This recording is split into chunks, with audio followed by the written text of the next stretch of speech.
This message comes from Scholastic with the new novel El Niño, an entrancing adventure from beloved and award-winning author of Esperanza Rising, Pam Munoz-Ryan. Jason Reynolds calls it a brilliant amalgamation of myth, nature, sport, and loss. I've never read anything like it. El Niño is available wherever books are sold.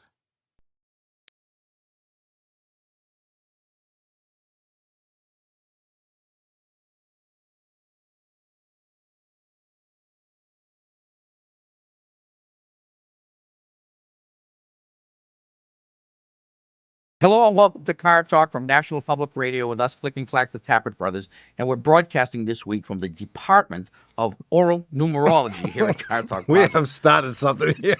I guess my new style of giving the phone number has generated a little bit of mail. Yeah.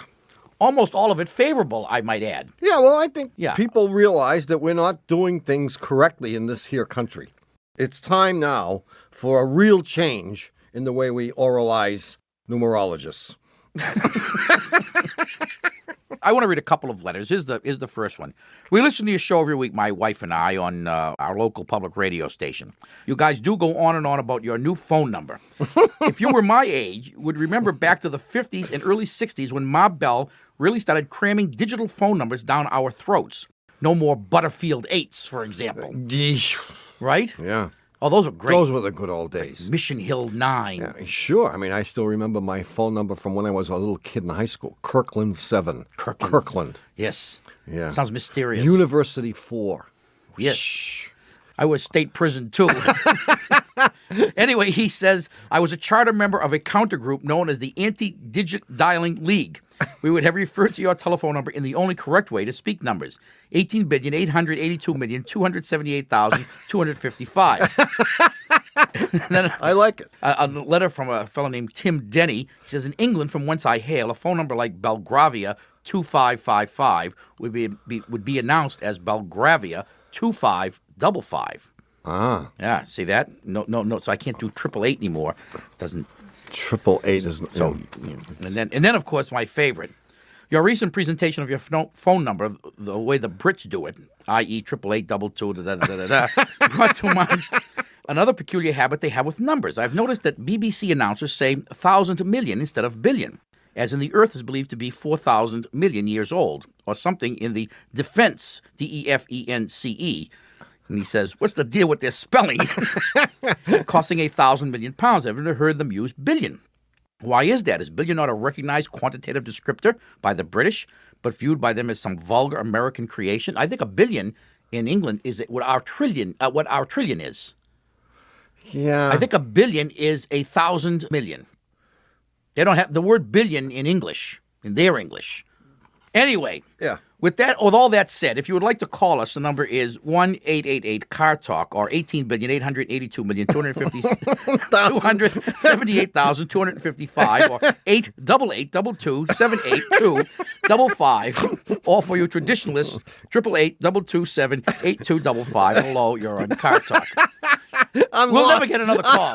I'm guaranteeing you we'll never, ever get another call. What was wrong with the old number we had? It was so simple. Hello, you're on Car Talk if there's anyone there. Hi, my name's Abe. I'm calling from Somerville, Massachusetts. Yeah. Hometown guy. So what's on your mind today, Abe? Well, true Bostonian that I am, I like to try and cut down my commuting time. Yeah. I go between work and school a lot of times, rush hour traffic and all that. Yeah. And I had an idea about putting a second horn into my truck. I like to sort of keep things moving in traffic. Oh, you like to be able to blast people. Well, you're going to be the kind of guy that everybody loves, huh? What are you trying to do? It's not as crazy as it sounds. I think it is. But go ahead, lay it on us. Well, basically, the idea is to have two independent-sounding horns, so that it sounds like more than one car is honking. Oh, I got you. So you don't necessarily want to get one of those blasters that the semis have. Right. You want to make the guy in front who's asleep at the wheel think that 12 cars behind him. Exactly. Oh. Exactly. It's not an obnoxious thing. I just want to keep things moving, and if one car honks, everybody thinks, that's just obnoxious. Absolutely. That's very good. Good idea, huh? Yeah, well, more importantly, you need to make it sound. One of the horns has to be a little beep, beep, beep, beep, to make it sound like the 12th guy back is blowing his horn. Yeah. So the horns have to decrease in intensity as Sure. you deploy them. Yeah, and I think you're going to have to do this electronically. I think so, Really? too. Oh, yeah. Yeah, I mean, you could do it in the old-fashioned way by installing 12 different horns and having 12 different little buttons, but that would be crude. But you might be a giveaway by not being able to close the hood. Well, actually, what I was thinking was getting like a real. I drive a little Toyota truck. Yeah. And I was thinking to get in like a real deep American car sounding horn. Yeah. And then the wiring and all that. Yeah. Well, I think you could very simply do this with a little speaker and a little electronic device. You may have to go to, I don't know, Jaime's Horn Center or something, and you may be able to get something. Radio Shack. Oh, I know who's going to have it. J.C. Whitney. J.C. Whitney. J.C. Whitney is a purveyor of fine automotive products for the last 170 years. Alrighty. But I have to ask you this, Abe. You don't think it's rude to blow your horn at people? I don't lean on the horn. I just trying to, make people aware of what's Sure. going Well, on. if someone is asleep at the light and the light changes and half a minute goes by and he's still there reading his newspaper, then you're justified. But these people who the light turns green and I mean, we're talking about a nanosecond here. The light is green and the guy behind you, beep, he's on his horn. Every time that happens, I purposely stall my car and get out and ask the guy behind me, I'm sorry, was there a problem? To be fair, I have driven behind you. And suffice it to say that you have never gotten away from a stoplight. What's the big deal? Well, in less than 20 or 30 seconds. So I can understand Well, the guy behind you. But see, I don't condone it, and that's but I can understand But it. that's why I say it's rude. If I were walking down the street in front of you and I were walking too slowly, would you push me? No, but he could... Would you yell in my ear, hey, jerk, move a little faster? No. You would never do that if I were walking down. All I'm asking is treat me when I'm in my car the way you would treat me if I was walking down the street. He might trip you. Well, try to trip me. No, then. but you know what you do when you're walking down the street and someone's going too slowly? You go around them. You go around if Yeah, you you and can. you can't do that can't when you're always driving. do that when you're stuck in traffic. And if exactly you can't, right. what do you have to do? You blow the horn. have to wait. No, you blow the the world horn. has forgotten how to wait. Don't forget, we're not talking about waiting for hours. We're talking about seconds, if even that. Well, you but I add gotta- all those up, like Abe is It- just and it about to adds say. up. It could add up to years. It doesn't add up. It's It the doesn't left-hand add up. turn. I mean, if you could get every single one of these people to move his butt a second or two sooner, you'd get to work. You could retire 5 years earlier. You would get to work a half a minute sooner. Big deal. You know how life is. Yeah, Yeah, I know Yeah. how life is, and it's pretty sad. blast them, Abe. Blast them, man. Don't blast behind me, Abe, because you'll never get to work. I'll throw it in reverse and smash your headlights. He doesn't have any headlights. Not anymore, he doesn't. See you later, man. Thanks for Thanks calling, a lot. Abe. Good luck. Try I'll see you on try 93. J.C. Whitney. All right. Bye. We'll toot when we go by. Thanks a lot. Bye-bye. Bye. 1-888 Talk. That's 888-227-8255. Hello, you're on Car Talk. Hi, my name is Liz, and I'm from Portland, Oregon. Hi, Liz. Hey, how are you? Good, how are you? Not bad. Not much to say Good. about Portland. I really don't know anything about it. It's a nice place. Portland. Let's leave it at that. Okay. What's going on? I'm going to be driving an 85 Chevy Blazer to Alaska in a couple weeks. Oh, well, another one of those. And the speedometer cable makes an awful squeak some of the time. Uh-huh. Mm-hmm.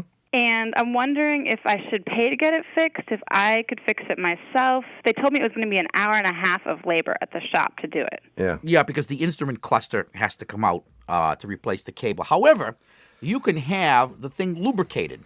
Okay, that's what they said they might do. Yeah. I think. There's a little gizmo they attach, and they can shoot some silicone lubricant in there. And that might work. Until you get to, like, Alaska. Right. the Calcan Highway there. So you could try lubing it, or is that the only problem you're worried about? Well, no. I mean, I'm going to be driving 2,500 miles, and so it seems like... All right, let's get down to the important stuff. Okay. Why are you going to Alaska?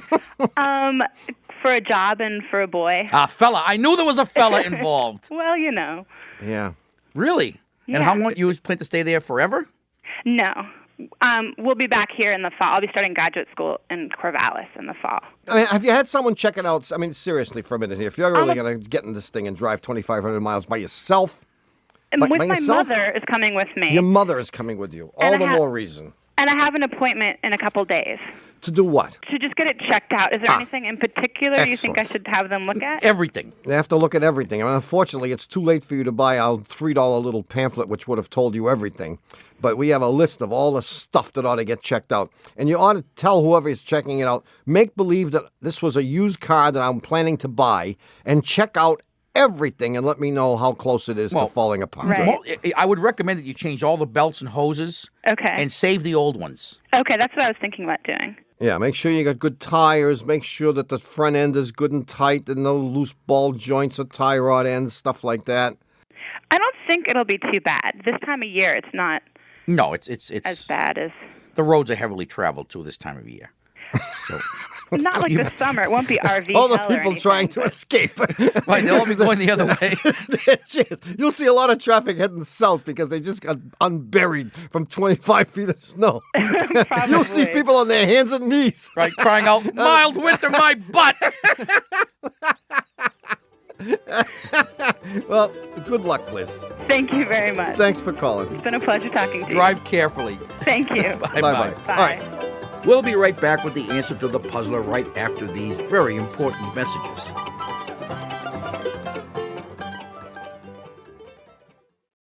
This message comes from Wise, the app for doing things in other currencies. With Wise, you can send, spend, or receive money across borders, all at a fair exchange rate. No markups or hidden fees. Join millions of customers and visit wise.com. T's and C's apply. You may have heard that President Trump has issued an executive order seeking to block all federal funding to NPR. This is the latest in a series of threats to media organizations across the country. Millions of people depend on the NPR network. Now more than ever, we're depending on you. Please donate today. Visit donate.npr.org. This is Ira Glass, the host of This American Life. So much is changing so rapidly right now with President Trump in office. It feels good to pause for a moment sometimes and look around at what's what. To try and do that, we've been finding these incredible stories about right now that are funny and have feeling, and you get to see people everywhere making sense of this new America that we find ourselves in. This American Life, wherever you get your podcasts. These days, there's a lot of news. It can be hard to keep up with what it means for you, your family, and your community. Consider This from NPR as a podcast that helps you make sense of the news. 6 days a week, we bring you a deep dive on a story and provide the context, backstory, and analysis you need to understand our rapidly changing world. Listen to the Consider This podcast from NPR. All right, we're back. Oh. Wait, what do you... Animal sure, crackers. you took the crackers away from me so I wouldn't eat them, and now you're Well, I eating knew you them couldn't all. be trusted not to eat them while we were on the air. But we are on the air. Anyway, we're back. You're listening to Car Talk with us. These are good. Click and Clack, the Tapper Brothers. And here's the answer to last week's puzzler. What? Okay. You ready for this? What? Here's the prize. For a 65 black AMC Ambassador convertible, what was last week's puzzler? I've got it! I've got it! I'm going to win a car! Time's up, sorry. There was no puzzle last week. Yeah, there was a puzzle last week. You just don't remember it. I certainly don't. The events in this puzzler took place long, long ago, before the advent of cars and planes. Let's say sometime roughly between the Stone Age and my brother's bar mitzvah. Okay. Yeah. Some engineers were contemplating... It's only a year and a half. building a suspension bridge across a gorge. The gorge at Niagara Falls. You know what a gorge is, right? I do. That's what I do at Thanksgiving. So you got the river raging below, and you've got to get cables for this suspension bridge from one side to the other. But there's no way to get the cables across because there was no boat that could fight that current. I mean, a boat trying to go from... I mean, it was... No. And then they couldn't scale the vertical walls. And the Maid of the Mist hadn't been invented yet? They hadn't invented the Maid of the Mist. No. So they had to get the cables across somehow. And after the engineers and builders figured out how to do it, they staged a contest on a beautiful Sunday afternoon, open to the public. And the purpose of the contest was to help get these massive cables across the gorge. The contest was won by a young boy.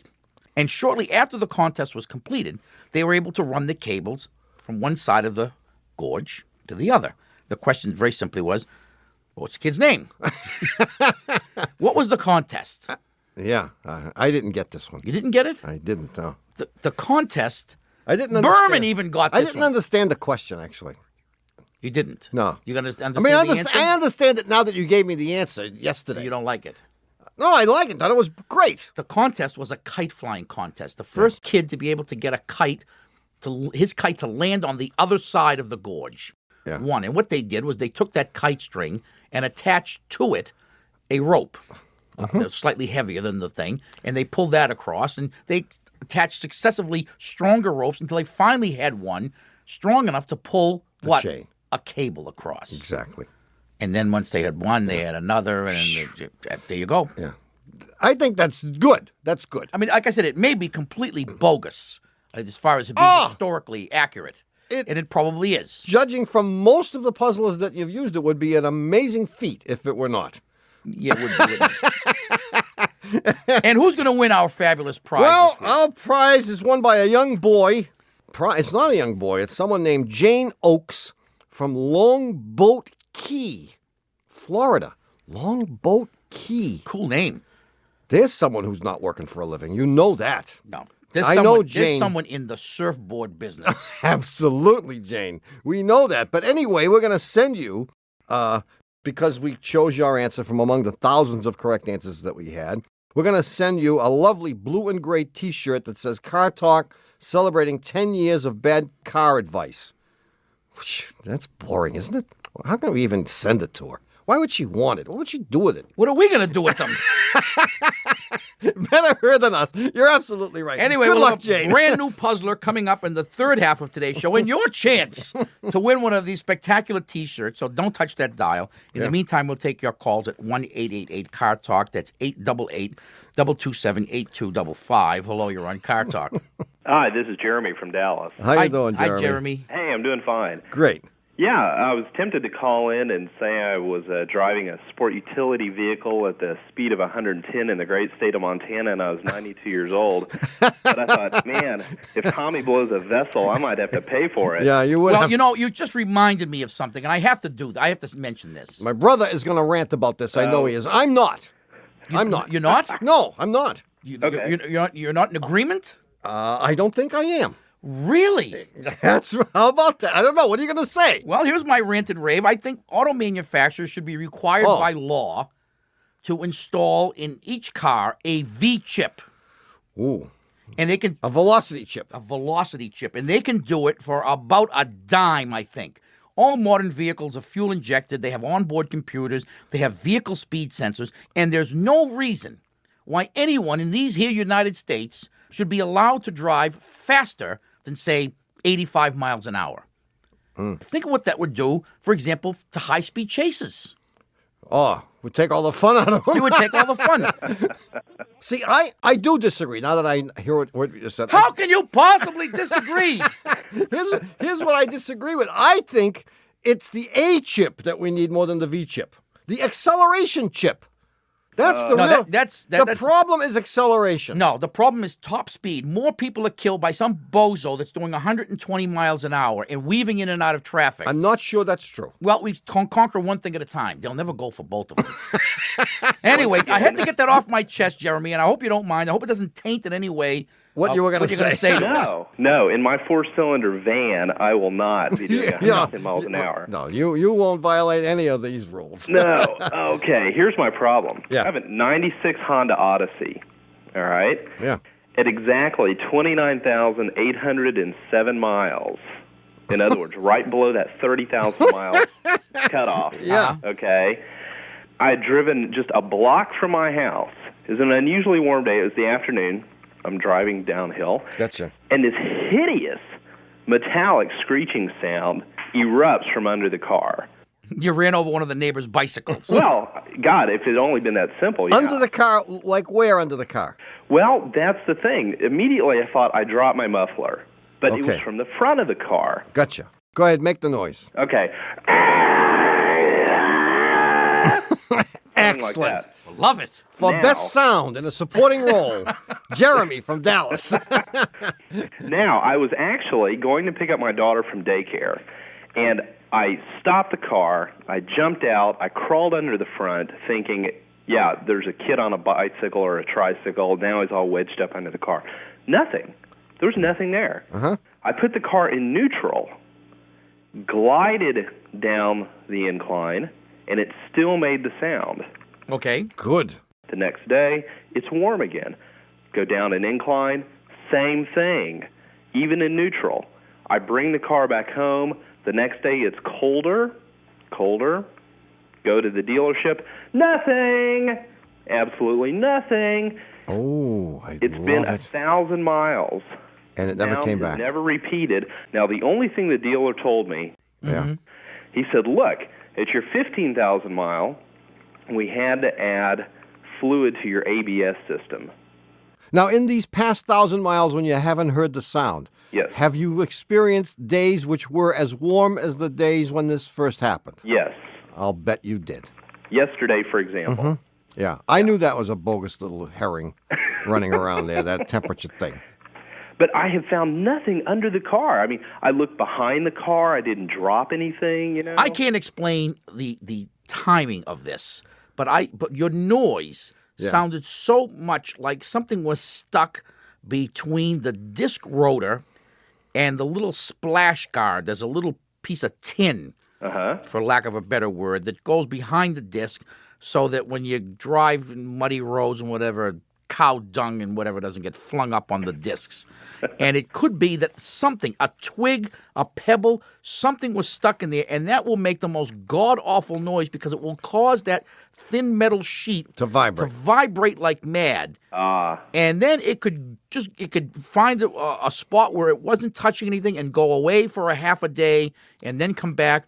Why it could be temperature-related or seem to be temperature-related, I have no idea. Now, this would mean, though, that when you drove back from the daycare center that day, Right. it made the noise, continued. No, because coming back is uphill.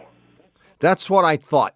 And that's why my brother's wrong. Oh, no, things shift when you go downhill. I mean, the guys looked at it, did they not? They did look at it. Did they find nothing? They found nothing. I do. I mean, I have to say, I like it. I'm wanting to like. I'm trying to accept it with all of my body and soul. Well, it's called faith, my brother. One must have faith. If you have no faith, you will never see the light. Yeah. So your hypothesis would continue that whatever this thing was has probably now fallen Exactly. out? It fell out, and that's why you no longer hear it.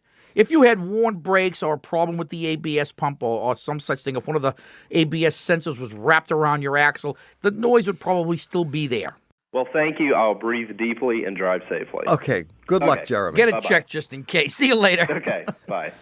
Hey, do you know what it's time for? Time to stop dangling our participles? No! It's time to play Stump the Chumps!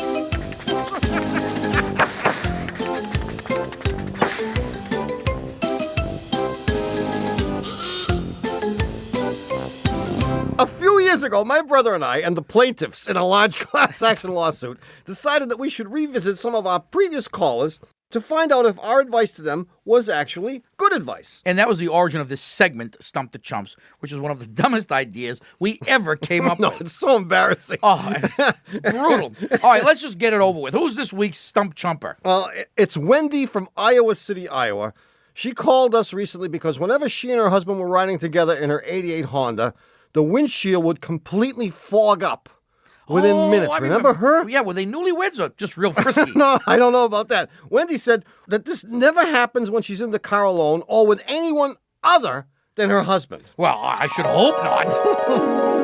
During the year, we could actually open a window. Well, we've tried cracking the windows. Yeah. We tried opening the skylight a little bit. You got to tell us more about him then. Here's the test. Oh, gosh. He needs a snorkel. You know the snorkels that you buy at the sporting goods store? Excellent. And Yeah. you need to have Excellent. Oh, I love breathe it. out the window. Yeah, I like it because we have to determine This is the good. source of the moisture in his lungs Or is it some other part of his body? After this phone call, my problem might be solved. He might refuse to ride with me. A snorkel, I mean, not very elegant, but at least it would tell us whether it's vapor from his breath or whether he's somehow sublimating. Let's see what happened. Hey, Wendy, are you there? I am. Good. Okay, before we get the results of the snorkel test, we have to Carmen Mirandize you. Okay. Is it true, Wendy, that the responses that you're about to give here today on Stump the Chumps have in no way been influenced by money sent to you by our staff, by the staff at National Public Radio, or by promises of future discounts at Barnacle Bob's Scuba Hut in Iowa City? No, but I'd be open to bribes. Well, did it help? It kind of depends on how you define success. Well, let's hear it. It did reduce the fogging. Yeah? But my husband can't breathe.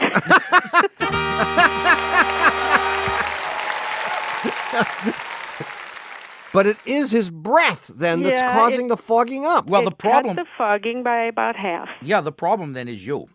It's me? Yeah, well, he's obviously so aroused in your presence that he's panting.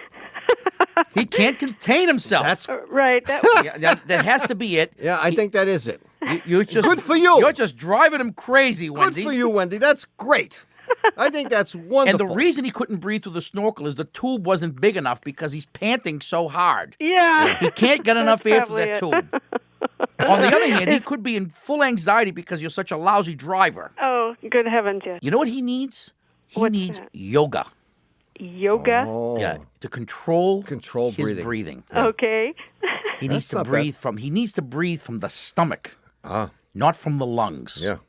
Okay. I think that'll probably go over bigger than the snorkel test. All right. And I'm wagering I won't get him out again with the snorkel. Twice was enough. Well, Wendy, thanks for playing Stump the Chumps. You're a good sport, and so's your husband. Yeah, he sure was. Thanks. Thank you. Bye-bye. Bye. Be sure to stick around for more calls and the new puzzler coming right up.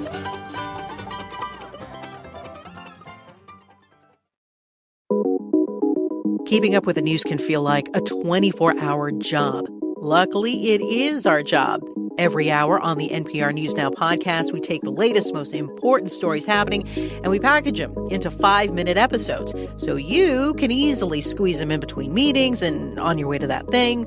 Listen to the NPR News Now podcast. Now. When Malcolm Gladwell presented NPR's Throughline podcast with a Peabody Award, he praised it for its historical and moral clarity. On Throughline, we take you back in time to the origins of what's in the news, like presidential power, aging, and evangelicalism. Time travel with us every week on the Throughline podcast from NPR. Imagine, if you will, a show from NPR that's not like NPR. A show that focuses not on the important, but the stupid, which features stories about people smuggling animals in their pants, incompetent criminals, and ridiculous science studies. And call it Wait, Wait, Don't Tell Me because the good names were taken. Listen to NPR's Wait, Wait, Don't Tell Me, yes, that is what it is called, wherever you get your podcasts. Tariffs, recessions, how Colombian drug cartels gave us blueberries all year long. That's the kind of thing the Planet Money podcast explains. I'm Sarah Gonzalez, and on Planet Money, we help you understand the economy and how things all around you came to be the way they are. Para que sepas. So you know. Listen to the Planet Money podcast from NPR.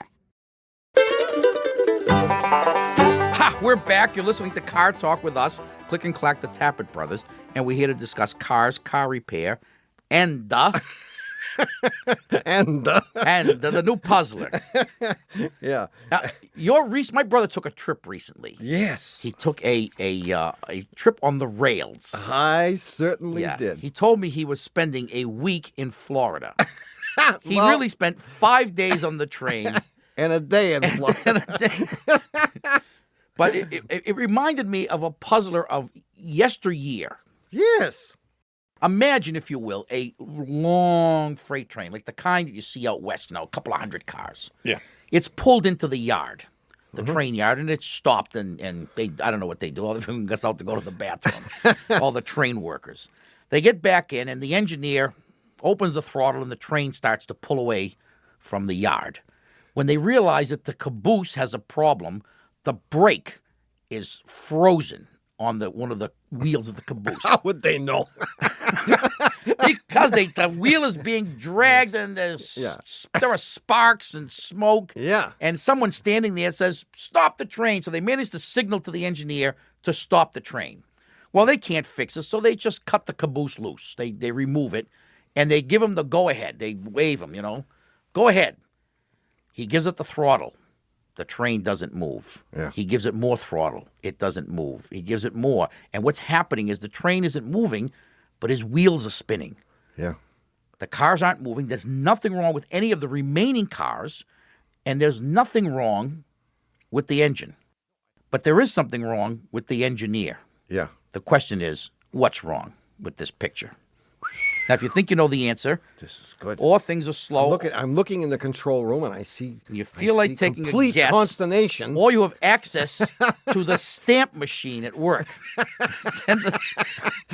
I mean, everyone must have access to the. No, you'd be surprised. Is that well guarded? You never worked for a big company, did you? No, I never really worked. I used to work for a company in which, if you wanted a new pencil, you had to bring back the stub of the pencil that you currently were using, and it had to be less than 1.5 inches long. Oh, yeah, well, that's the way dealerships keep you from stealing cans of solvent. You need a can of carburetor, bring back the empty. Bring back the empty. If you don't bring back the empty, you can't get a second one. Exactly. Yeah, so it's pretty clever, actually. But you know what? They spend their whole time trying to keep people from stealing. Yeah, it's just let them sad. steal the stuff. I mean, they're going to steal, and they're going to find more creative ways. Yeah. Instead of the pencils, we had to steal desks. Well, electronics. Right.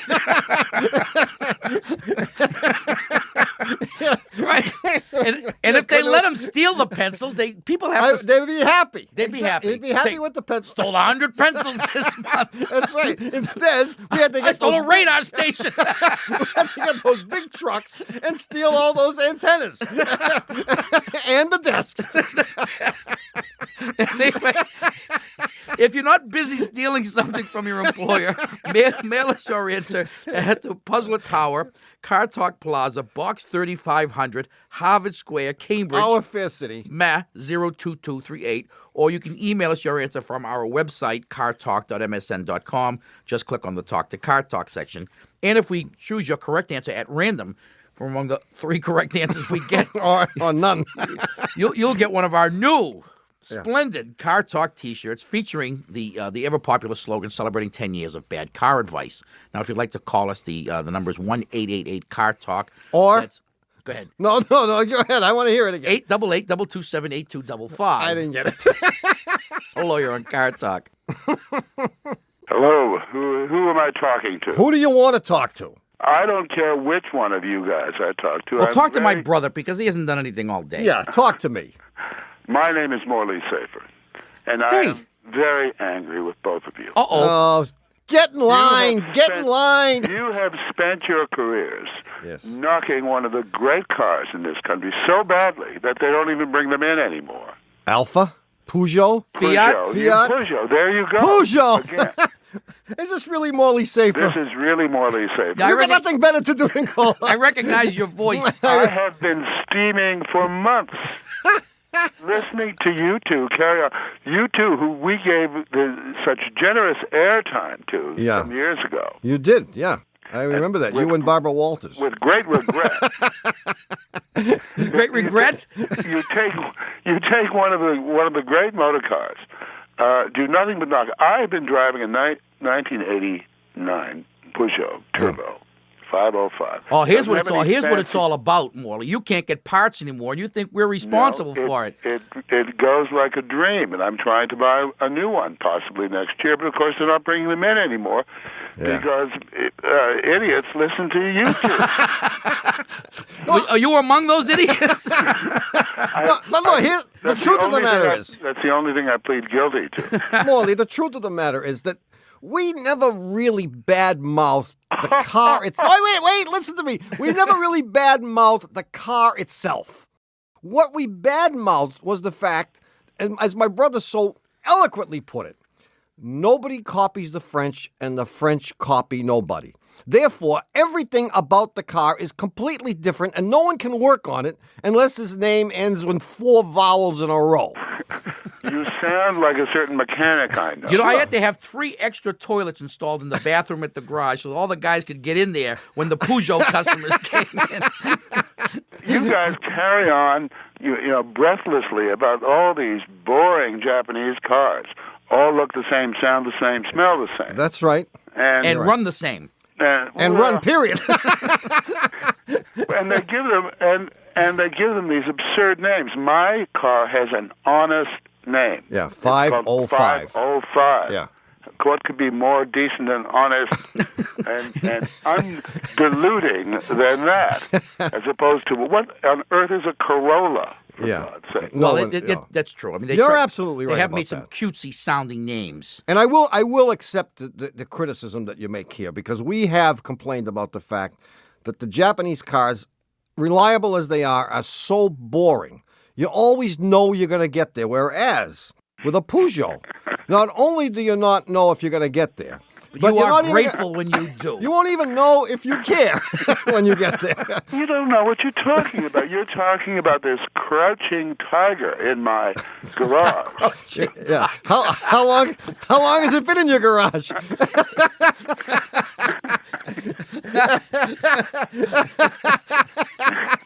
A crouching tiger. The imagery is beautiful. If I can beg you to stop cackling for just a moment. Now, given that you have through your subversion made it impossible for me to buy a new Peugeot. Yeah. What should I get that will give me that kind of capacity, that kind of reliability, economy, all the rest of it? Well, I'm going to recommend the car. You still want a wagon? Yes. Yes, I need a wagon. And I have the car for you, Morley. Volvo cross-country station wagon. I got to tell you something. I tried. I test drove it. Pretty small. Very small. Not bad. And for the price, which is pushing 40, more or less, right? Yes, it is. High 30s. It's kind of tinny inside. Yeah. Cheap plastic, trims, that kind of thing. I agree with you. It isn't a patch to a 505 Well, I will wagon. admit I wasn't wowed by the faux Carpathian elm burl dashboard. On the other hand, it's a pretty substantial car that you can get serviced. And tedious to drive, I'm afraid. You think it's tedious? Yeah. Mm. All right. So come on, give me your second choice. Mercedes makes an E320 wagon. Yeah. Who All-wheel makes it? drive. Mercedes. Yeah. That might be close. Mm-hmm. Yeah. That might be close. It might not fit your proletarian image. But yeah. Listen, fellas, I do drive a Ferrari on the weekends. But you may have to look at the Mercedes. That is nice, and it is very roomy. Uh-huh. And it's available in 4-wheel drive if you want it. I think that's it for you. And if you have trouble making the payments, my brother will help you out. See you, Morley. Okay, on one condition. I might take your advice. I knew one we'd never get rid of him. Yeah. On one condition. Yeah. I don't want to see you on 60 Minutes again. You got a deal. Okay. Say hello to Peter Jennings and Barbara Walters for us. Yeah, sure will. Bye-bye. Bye. Well, it's happened again. You've evaporated another hour listening to Car Talk. Our esteemed producer is Doug the Subway Fugitive, not a slave to fashion Berman. Our associate producer and Dean of the College of Automusicology is Ken Babyface Rogers. We need some new names for him. Yeah. Well, if he did anything, maybe we could figure out what he's doing wrong. Yeah, that's true. Our assistant producer is Catherine Crystal Ray, who's on vacation this week. And our engineer is Jonathan Superhighway Sideburns Marston. Our technical, spiritual, and menu advisor is Mr. John S. Lawler. Our public opinion pollster is Paul Murky of Murky Research, assisted by statistician Marge Inovera. Our director of new product repair is Warren T. Myfoot, assisted by our customer care representative, Haywood Jabuzzoff. Our staff butler from the Car Talk Mumbai division is Mahatma Kote. Our document security expert from the island of Jamaica is Euripides Upman. Peekaboo Street directs our intensive care unit, which is known as the Peekaboo ICU. Our junkyard manager is Ricardo Desmontalban. Our director of moral support is Hugh DeMann. Our sexual harassment counselor, back from a lengthy mandatory leave, is Pat McCann. And our Leo Tolstoy biographer is Warren Peace, author of Leo Tolstoy by Warren Peace. Our chief counsel from the law firm of Dewey, Cheeman Howe is Hugh Louis Dewey, known to all the best-dressed bums in Harvard Square as Huey Louie Dewey. Thanks so much for listening. We're Click and Clack, the Tappert Brothers. Don't drive like my brother or my sister. Don't drive like my sister or my brother. We'll be back next week. Bye-bye.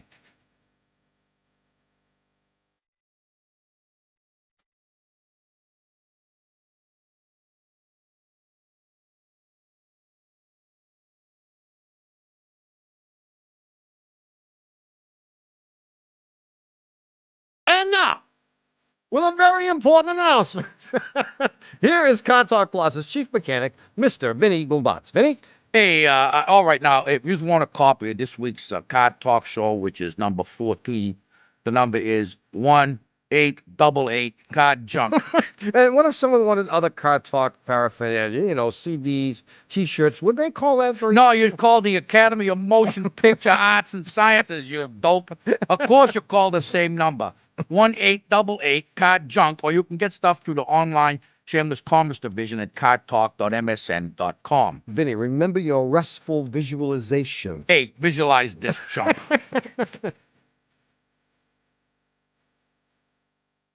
Car Talk is a production of Dewey, Cheatham and Howe and the WBUR in Boston. And even though Sylvia Poggioli says, Mamma mia, whenever she hears us say it, this is NPR, National Public Radio. On this week's Wildcard podcast, Wanda Sykes says she can have a hard time understanding God. What is the plan, man? You know? What is the lesson here? Yeah, it's like, oh boy, you are in a pickle right now, God. What you gonna do about this? I'm Rachel Martin. Wanda Sykes is on Wildcard, the show where cards control the conversation. Look, we get it. When it comes to new music, there is a lot of it, and it all comes really fast. But on All Songs Considered, NPR's music recommendation podcast, we'll handpick what we think's the greatest music happening right now and give you your next great listen. So kick back, settle in, get those eardrums wide open, and get your dose of new music from All Songs Considered, only from NPR. I'm Tanya Mosley, co-host of Fresh Air. At a time of sound bites and short attention spans, our show is all about the deep dive. We do long-form interviews with people behind the best in film, books, TV, music, and journalism. Hear our guests open up about their process and their lives in ways you've never heard before. Listen to the Fresh Air podcast from NPR and WHYY.